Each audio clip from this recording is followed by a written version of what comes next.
Welcome to RKHR recipes. Hi friends, இன்றைக்கி நம்ம வீடியோவில் பார்க்க போகிற ரெசிபி ஒரு ஃபிஷ் ஃப்ரை. நம்ம ஃபிஷ் ஃப்ரை பண்ணமேலே நம்ம அந்த எண்ணெயிலே வந்து நம்ம மசாலாலாம் போயிடும் அப்படின்ற மாதிரி தான் இருக்கும். அப்படி இல்லாமல் நல்லா மசாலாவோட கிறிஸ்பியாக எப்படி நம்ம ஒரு ஃபிஷ் ஃப்ரை பண்ணலான்றதை இன்றைக்கி நம்ம வீடியோவில் பார்க்க போகிறோம்.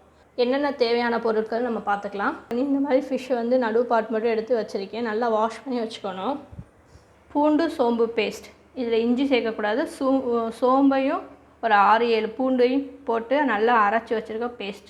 ஒரு 50 கடலெண்ணெய் எடுத்துக்குவோம். வீட்டில் அரைச்ச குழம்பு மிளகாத்தூள், 1 ஸ்பூன் அரிசி மாவு, அரை எலுமிச்சம்பழம் ஜூஸ், உப்பு தேவையான அளவு. வாங்க இப்போ எப்படி பண்ணலான்றதை நம்ம பார்க்கலாம். ஒரு பெரிய சட்டி எடுத்துக்கோங்க.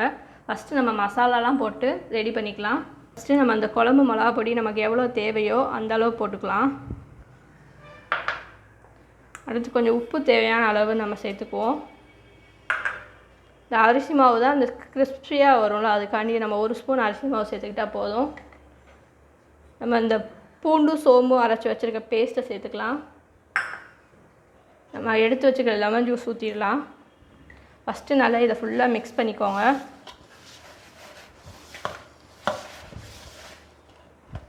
அப்புறம் கொஞ்சம் கொஞ்சமாக நம்ம குக்கிங் ஆயில் சேர்க்கணும். எண்ணெய் தண்ணியெலாம் ஊற்றவே கூடாது. இதில் நம்ம இந்த எண்ணெயை தான் ஊற்றி ஃபுல்லாகவே நம்ம பிசைய போகிறோம்.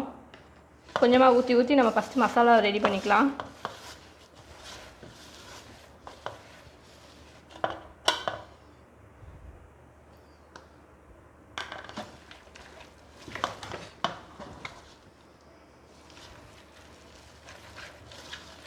மசாலா நல்லா ரெடி ஆகிடுச்சு. நல்லா மிக்ஸ் பண்ணி வச்சுலாம். இப்போ நம்ம கழுவி எடுத்து வச்சுருக்க ஃபிஷ்ஷை ஒவ்வொன்றா நம்ம இதில் வந்து சேர்த்துக்கலாம்.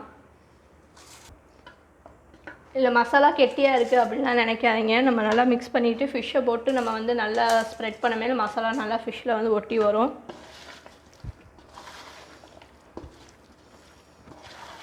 மசாலா வந்து எல்லா மீன்லேயும் படுற மாதிரி ஈவனாக ஸ்ப்ரெட் பண்ணுங்கள். அப்படின்னா தான் நல்லாயிருக்கும். இதை நம்ம நல்லா ஸ்ப்ரெட் பண்ணிவிட்டு ஃபுல்லாக எல்லா மீன்லேயும் படுற மாதிரி முன்னாடி பின்னாடி எல்லாத்துலேயும் வந்து நல்லா ஸ்ப்ரெட் பண்ணுங்கள். பார்த்தீங்கன்னா தெரியும், எல்லா மீன்லேயும் நல்லா மசாலா ஸ்ப்ரெட் ஆகிடுச்சு. மூடி வச்சு 1 to 2 hours. இப்போ மத்தியானம் நம்ம ஃப்ரை பண்ண போகிறோன்னா மார்னிங் ஒரு 10 o'clock போல் வந்து நம்ம இந்த மாதிரி நம்ம மேக்னேட் பண்ணி மூடி வச்சிட்டோன்னா அது நல்லா ஃபிஷ்லாம் வந்து அந்த மசாலாவோட மேக்னேட் ஆயிரும். அதுக்கப்புறம் நம்ம ஆயிலில் போட்டு டீப் ஃப்ரை பண்ணோம்னா சூப்பராக இருக்கும். இப்படியே ஒரு 2 மணி நேரம் நம்ம மூடி வச்சிடலாம். 3 மணி நேரம் நல்லா ஊறிடுச்சு. வாங்க ஓப்பன் பண்ணி பார்க்கலாம். பாருங்கள், மீனோட நல்லா வந்து மசால் வந்து நல்லா வந்து ஊறியிருக்கு. நல்லா இந்த மாதிரி கையை விட்டு நல்லா பிணைஞ்சிட்டு வாங்க எண்ணெயில் போட்டு பொரித்து எடுத்துடலாம். ஃபஸ்ட்டு ஸ்டவ் ஆன் பண்ணிக்கலாம். ஒரு பேனில் எண்ணெய் ஊற்றிக்கலாம். நிறைய எண்ணெய்லாம் ஊற்ற தேவை. ஒரு சைடு மீன் முங்குற அளவுக்கு எண்ணெய் ஊற்றினா போதும். ஏன்னா நம்ம வந்து திருப்பி போட்டு ஃப்ரை பண்ணுவோம். எண்ணெய் இப்போ நல்லா சூடாகிடுச்சு. இப்போ வந்து ஸ்டவ்வை நல்லா சிம்மில் வச்சுட்டு எண்ணெயில் வந்து நம்ம மீனை போட்டுக்கலாம்.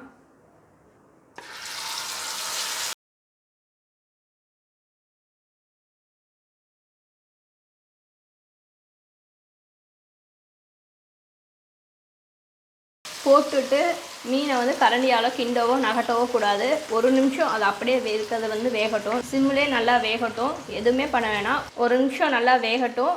அது வெந்தோடனே நம்ம திருப்பி போட்டுக்கலாம். 1 நிமிஷம் கழிச்சு தான் நம்ம திருப்பணும். 1 நிமிஷம் ஆச்சு. நம்ம லைட்டாக அதை வந்து திருப்பி போட்டுக்கலாம்.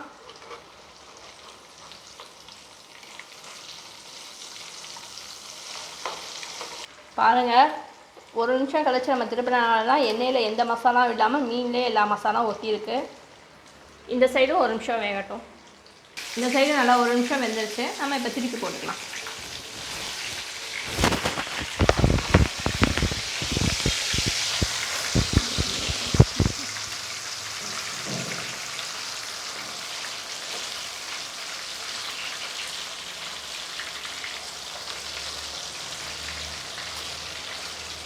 மீனை லைட்டாக ஒவ்வொரு நிமிஷம் கழித்து திருப்பி போட்டு ஃப்ரை பண்ணால் நல்லா வந்து கிறிஸ்பியாக நல்லா வந்து எல்லா சைடும் ஈவனாக வந்து நம்மளுக்கு வெந்திருக்கும். அதனால் ஒவ்வொரு செகண்ட் கழித்து திருப்பி போட்டு நம்ம ஃப்ரை பண்ணி எடுத்துக்கலாம்.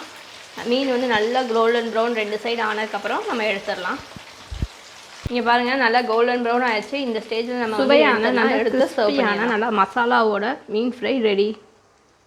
நீங்களும் இதே மாதிரி இதே டிப்ஸை நான் சொன்ன டிப்ஸை எல்லாம் ஃபாலோ பண்ணி பாருங்கள். பண்ணி பார்த்துட்டு எப்படி இருந்துச்சுன்னு எனக்கு கமெண்ட் பாக்ஸில் ஒரு கமெண்ட் பண்ணுங்கள். பாய். இந்த வீடியோ பிடிச்சிருந்தா லைக் பண்ணுங்கள், ஷேர் பண்ணுங்கள், கமெண்ட் பண்ணுங்கள். நம்ம சேனலுக்கு புதுசாக வந்தீங்கன்னா சேனலை சப்ஸ்கிரைப் பண்ணுங்கள், பக்கத்தில் உள்ள பெல் பட்டனை கிளிக் பண்ணுங்கள்.